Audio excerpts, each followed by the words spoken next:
Welcome to the UU Church at Tampa. I'm Russ Patterson, and I've been a Unitarian for 32 years and a member of this congregation since 2005, and have served in several different positions in the church. Presently, I'm the church's first spouse. And she's doing a very good job, in my opinion. Thank you very much for attending our service today. If you're a first-time visitor, I hope you find something here that will want you to come back again. If you're a second, third, or even fourth-time minister, thank you again for coming today, and we hope that maybe you'll consider joining us as a member soon. And if you're a member of our church, we want to say thank you for your continued support during this last 2 years. We've been able, with your contributions, we've been able to keep the lights on, keep the air conditioning running, keep morale up, and pay our employees.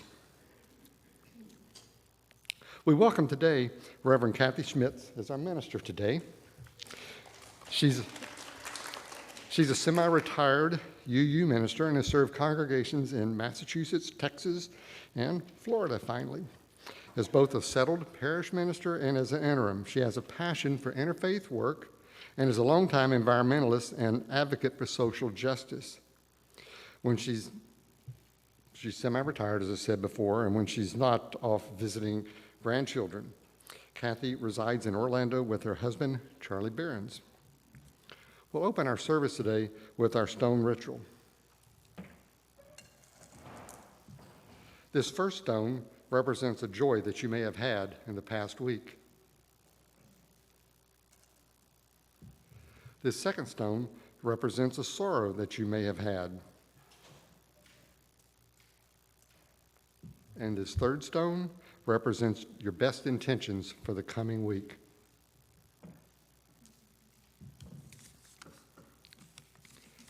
Now we'll open our service with a chalice lighting.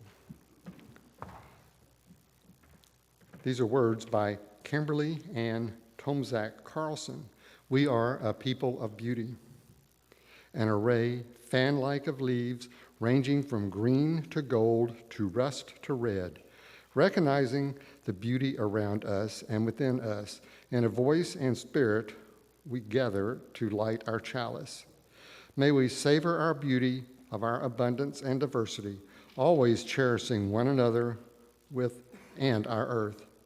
May we remember to inhale the lushness and the knowing that we are a people of beauty.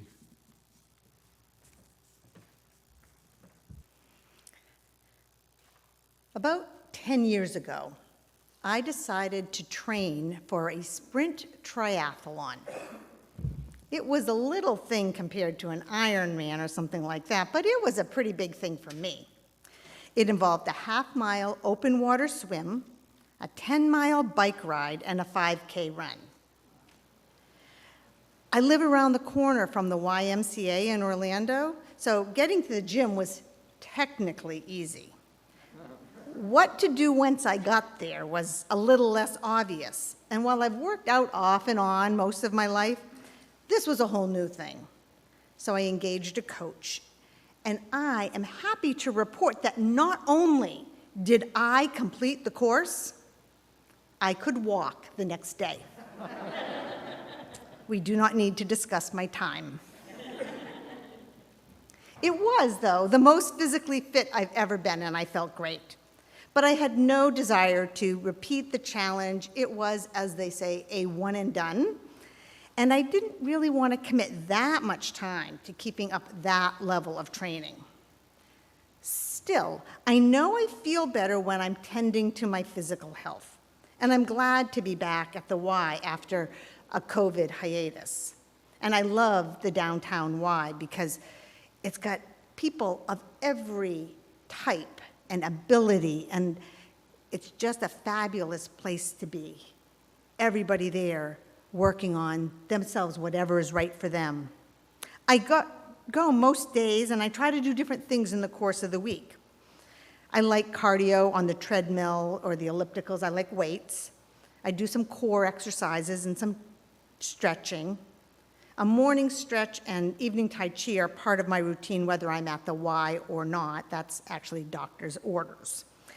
Now, I know that exercise alone will not keep me healthy if I'm not taking care of myself in other ways. Eating well, good sleep hygiene, all that. And I know there's more than physical health and physical wellness. There's emotional and psychological health. There's social and intellectual wellness. Some people would include environmental, vocational, and financial health and wellness. And of course, it's Sunday morning. We're gathered here and a minister is talking, so we're going to talk about spiritual health and wellness.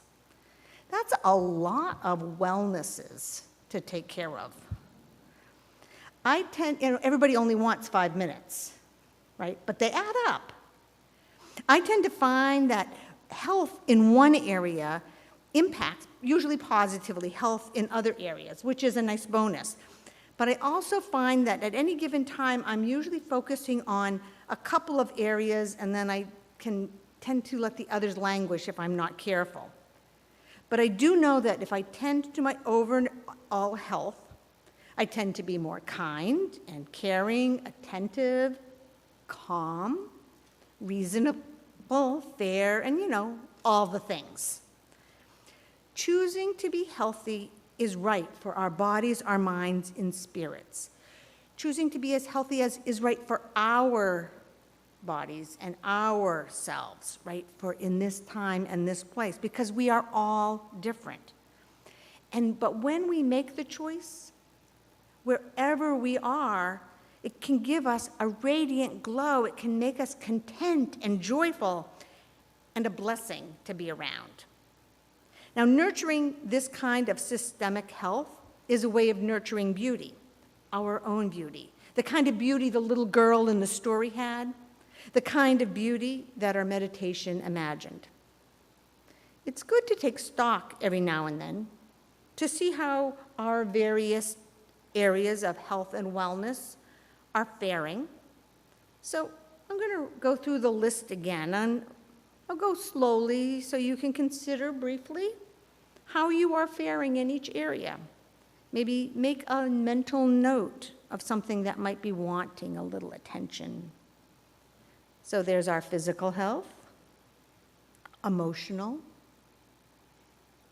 psychological, social, intellectual, environmental, vocational, financial, and spiritual. Maybe you're wondering what health and wellness would even look like in some of these areas. I was. Back in the days when I was training for that triathlon, I tacked up on my bulletin board a little piece of paper with a short list titled Components of Fitness. I think we have it here. There it is. Been on my all this time. Strength, endurance, flexibility, coordination, and balance. I don't remember the source of the list, but a quick internet search showed me that there are lots of similar but slightly different lists. So, I don't know, anybody want to add anything to the list? Yeah, okay. So it's been on my bulletin board for all these years, and I thought, maybe these components can help me develop my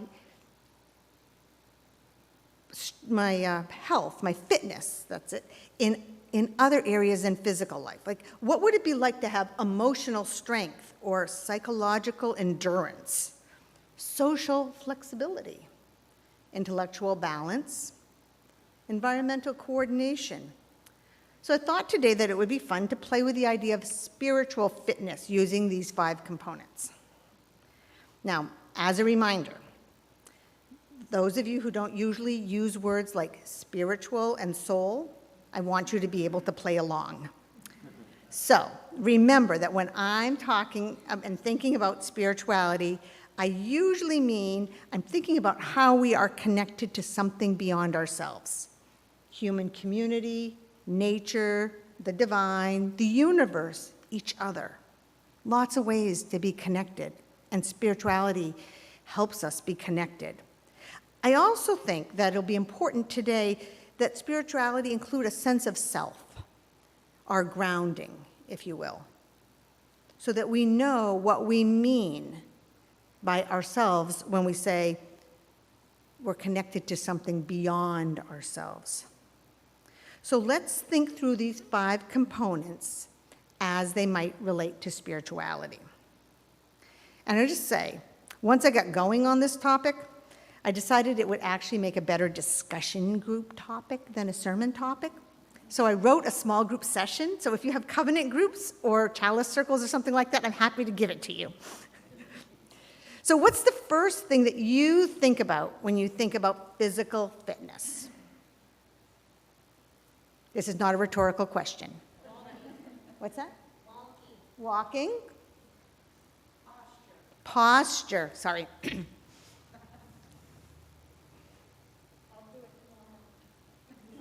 Say again.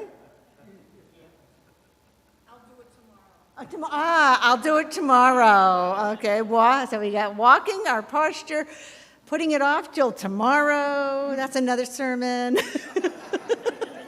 But thank you for your honesty. Okay. The scale. Yeah, it's unfortunate that we focus so much there, isn't it? So I tend to think about strength. That might be because I'm losing some hand strength and it bugs me. But there's muscular strength and there's a heart strength. So my go-tos are weights and cardio. So it seems to me that spiritual strength might translate to strength of conviction. Am I grounded enough in my own principles, values, worldview that I can interact with others with integrity? A lack of spiritual strength might find me saying whatever it is the other person wants to hear, rather than holding my own ground. There's lots of ways that we can develop strength of conviction. Some of us seem to have been born with that, but some of us have to work at it. So you got any ideas for that one? How do you come by your convictions? Intention. Experience, right? We experience things that convince us. Community, right? We learn from one another. Perfect. Meditation. Yeah, there's lots of things, right? We learn, right? Sometimes you probably have speakers from community organizations that help you understand the issues going on in the world. I bet there's a number of readers among us. Discussion groups, that engagement, right? As we engage with the issues around us, we can become more committed as we experience and see the way things are going in the world. So we can develop some strong muscles, right? Some strong convictions.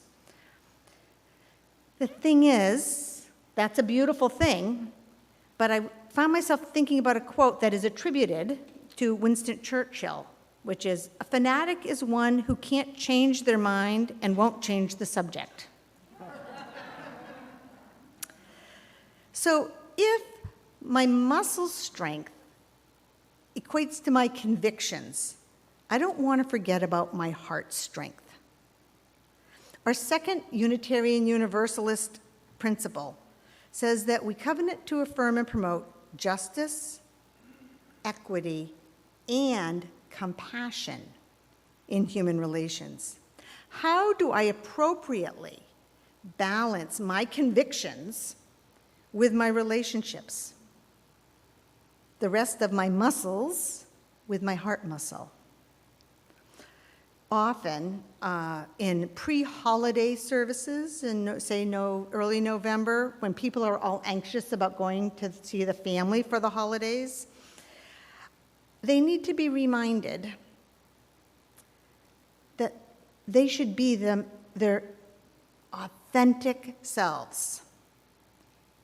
And they should let go of the need to convert or fix Uncle Bob over Thanksgiving dinner. Right? In an 1853 sermon on justice and conscience, Unitarian minister Theodore Parker said, "I do not pretend to understand the moral universe. The arc is a long one, and my eye reaches but a little way. I cannot calculate the curve or complete the figure by experience of sight. I can divine it by conscience, and from what I see, I am sure that it bends toward justice. Theodore Parker, 1853. The arc of justice needs our help, for sure, but we need to remember that we are bending it, not flipping a switch. So often we think we should be able to fix anything and anyone right now.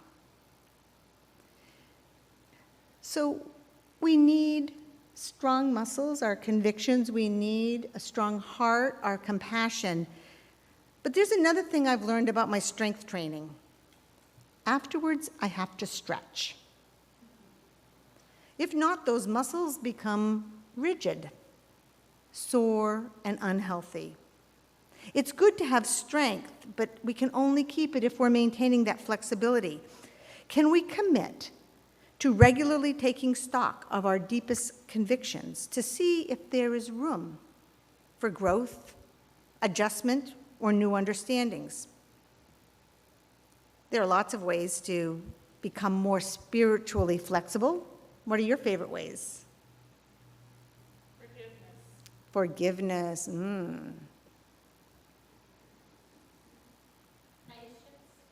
Patience. That'll come up again. Listening, not judging. Kindness. Acceptance.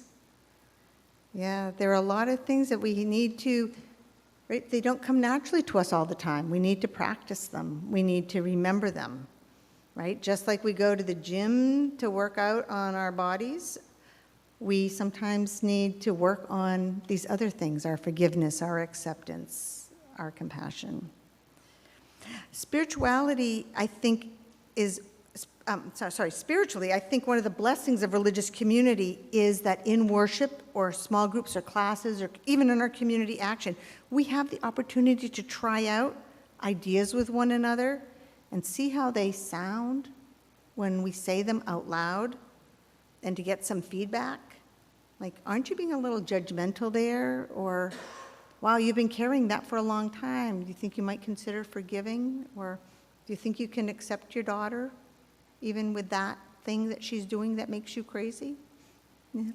Right? I mean, we have that opportunity to get out of our own little bubbles and stretch. And I think our religious communities help us with all of these practices. And our convictions are better off for it. So we need strength of various kinds. We need flexibility. And we also need endurance. How do we keep going for the long haul, for the bending of the arc of the moral universe that extends beyond our lifetimes? How do we have hope? How do we manage when our hope is sagging? What keeps you going? What gives you endurance on your spiritual journey? I have a sweatshirt. It says, "The road to enlightenment is long and difficult. Bring snacks and a magazine." Anything come to mind about what helps you? Reaching out to friends, for sure. Patience is one of the things on my list, right? Patience, patience, patience. There's an article that I read a number of years ago in Spirituality and Health magazine that talks about hope as a spiritual practice, and I think that's one of the ways we get endurance. And I'll quote from them, "Hope can be learned with practice. Hope can be learned with practice. Certain attitudes support it. One is patience, an ability to tolerate delays, a willingness to let events unfold in their own time. Another is courage, an attitude of confidence even when facing the unknown. And the third component of hope is persistence, a determination to keep going no matter what happens. We have hope when we say all will be well and we mean it. Patience, courage, and persistence. Right? Our mental attitude can keep us going, can give us that endurance. I'm told by people who are long-distance runners that the challenge is much more emotional and psychological than it is physical.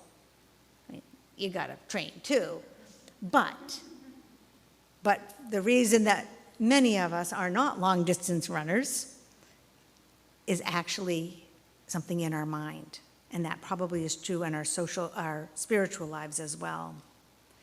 Each of these practices, patience, courage, persistence, and the other ones that have been named, can be practiced by ourselves, can be practiced with others, can be practiced in large groups. So far we have strength of conviction and compassion, we have flexibility and endurance, and the next is coordination. So I had to think, let's back up before we go to spiritually coordinated. What does it look like to be physically coordinated? In physical fitness, what's coordinated? What does it mean to be coordinated?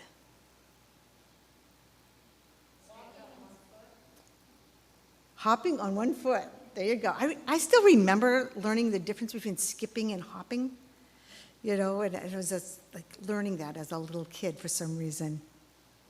Walking and chewing gum. Walking and chewing gum at the same time, right? We are all going to meet this challenge wherever we are. Balance. Yes, so we're going to say more about that in a minute too, right? Balance. That's. Say that again? Hitting the ball, right? Batting practice, or knowing where to stand on the pickleball court, or how to tee up just right? The actual skills that we need to do the sports or the activity that we have in mind. So for spirituality, it seems to me that we need the skills to go out into the world and balance our values and our convictions with reality. I hate to bring up reality. I know it stinks these days, but it's, you know, reality, it's real, so. But we have all these skills, but a pitcher, for example, has the skill for a fastball and a curveball, and I'm sure some other things too. They still have to decide which one to use on the next pitch. So even among all of our values, we still have to make decisions, right? Sadly, we can't have it all. Sometimes we'll need to decide, sometimes in the moment. So here's an example. I'm sure this has never happened to any of you. A person has just treated us badly. Is it A, time to demand better treatment on principle? Or is it B, time to wonder what has happened in this person's day or life to make them so unpleasant in this particular moment? We have a choice. We have a choice. The answer isn't even the same every time. Sometimes you do need to demand better treatment, but sometimes curiosity is a better tool. Many factors come into the equation. Different people make the different choices. I might make a different choice in the exact same situation on a different day. As a minister, I've often found myself suddenly and unexpectedly in situations where I have to make a quick decision about my reaction. And this is why I think all ministers should have improv training. Actually, I think everyone would benefit from improv training. A key technique in improv is that when your scene partner does something, you respond with yes and. You may have heard of this. Yes and. So how do we say yes and in the moment? For example, when someone is yelling at us at coffee hour. Yes, I want to hear what you are upset about, and it is very hard for me to do that while you're yelling. Yes, I hear you yelling, and I'm wondering if you're really mad about something else or at someone else. We can't control another person, but we have a lot of control over our response. Some people say that Unitarian Universalists try not to offend anyone, And I guess that's true to a certain degree. I think our mere existence offends some people. But I hope we don't go out of our way to offend people. I hope that we remember that we can disagree without being disagreeable. But I also hope that as much as we try not to offend, we try not to be offended. I think this is part of being spiritually coordinated, to know that everything isn't about us, it isn't about me. The other person's seemingly offensive remark or behavior is most likely about them, and I don't need to feel angry or sad or otherwise upset. I think to be coordinated, or to juggle, if you will, is to be able to take a remark, especially a critical remark, and consider it, decide if there's anything I can take from it, and leave the rest. So let's look at another situation. It's potluck day. I bring a dish. I notice that Sally doesn't take any of my dish. Is there a Sally here? Sorry. Okay. Always tricky to pick a name. So Sally doesn't take any of my dish, so what do I conclude? Clearly, Sally hates me, so she won't eat anything I bring. I've heard it. I can conclude I'm a terrible cook. I should never bring anything to potluck again. Or maybe Sally doesn't like cashews, which she can see are in the dish. Or Sally's allergic to cashews. Or Sally overloaded her plate earlier in the buffet line, and there's not room on her dish, her plate. Or even Sally sees that there's not much left and is leaving it for the person behind her who she knows loves cashews. So many possibilities, yet we so often assume. Being spiritually coordinated means being able to entertain many possibilities. I invite you, as you go through the next week, to catch an assumption someplace, right? Find yourself when you go, oh, she, and ask yourself, do you really know that? Do you know that to be true? So maybe I decide to ask Sally about her choices. And she notes that she didn't choose my dish because she knows I like to use a lot of spice, and that doesn't agree with her. Should I be offended that Sally doesn't like my spices? Some people are, especially if you're the minister. Okay. So, one thing our coordination allows us to do is consider our options. I can be offended. I can notice that there are plenty of people that appear to like it and continue to make my dish just the way I like it. Or maybe I want to consider the possibility that for potlucks, at least, I could make my dishes with a little less spice so that more people can enjoy them. Heck, I could even put a little extra spice on the side. The point is that there's lots of nuance available. And I personally think, I'm going to go on a limb here, I think the world would be a better place if we had a little more nuance in it. I mean, if a simple choice at a potluck has that many possibilities, think about the possibilities in the more consequential areas of our lives. Think about the possibilities on the national or world stage. So we have conviction and strength of conviction and compassion. We have flexibility to keep us limber and keep our minds open. We have endurance to keep us going. We have coordination that allows us to respond to all that life offers us as we encounter it. And one more thing, we need balance. And that came up earlier. My morning stretches and my evening Tai Chi are supposed to help with that in my physical life. But what are some ways we find balance in our spiritual lives? Reading? Self-care. Self-care of all kinds, yeah. Listening to other people's views, nice, yeah. Listening to different types of people, different voices. Right. There's all kinds of things, right? There's all these, there's meditation, prayer, the ever-popular therapy, laughing, good friends, all the things that help us keep our perspective, right? Keep our perspective on the world. Not rigid, but to give us a broad view. One of the things I have liked about the Islamic holiday of Ramadan, which just ended, is that one of its purposes is to help Muslims find greater balance in their lives. They go through the year, and that at this time, there's a time of intention when they reground themselves so that they find the places that they are out of balance. I really think that's very beautiful.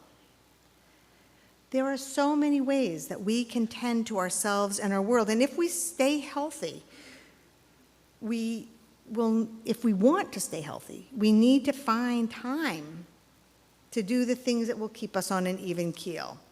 Each of us will have our own balance, but whatever it is, it's important to find and to maintain. You know, my physical workout is different from my husband's. I like the treadmill, he likes to walk outdoors. I like weight machines, he likes free weights. I like to stretch on my own, he likes yoga. And you have your preferences, I'm sure, with regard to how you care for your physical health. It's all good. It's all good. There's not one right way to do it. The same is true for our spiritual lives. Some of us really relish engaged and lively debate and dialogue.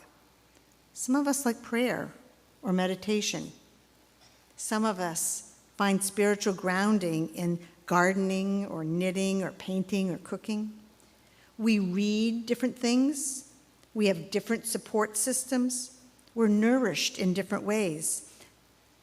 There is an abundance of ways to nourish ourselves, to center ourselves, to encourage healthy connections with ourselves, with those closest to us, and with the wider world. So as we get near the end here, just think for a moment. What do you do? What strengthens your convictions? What boosts your compassion? How do you maintain flexibility? How do you keep going? How coordinated are you at the obstacle course of life? And how do you take time to focus on balance? Each of these things can help to ground you, can ease and enrich your connections to that beyond you. Each can restore spiritual health, can nurture beauty from the inside out, can give you that radiant glow, that warmth and light that guides your ways and tells others, here I see someone who I can talk with, who I can be with, who I can travel this journey of life with. May it be so.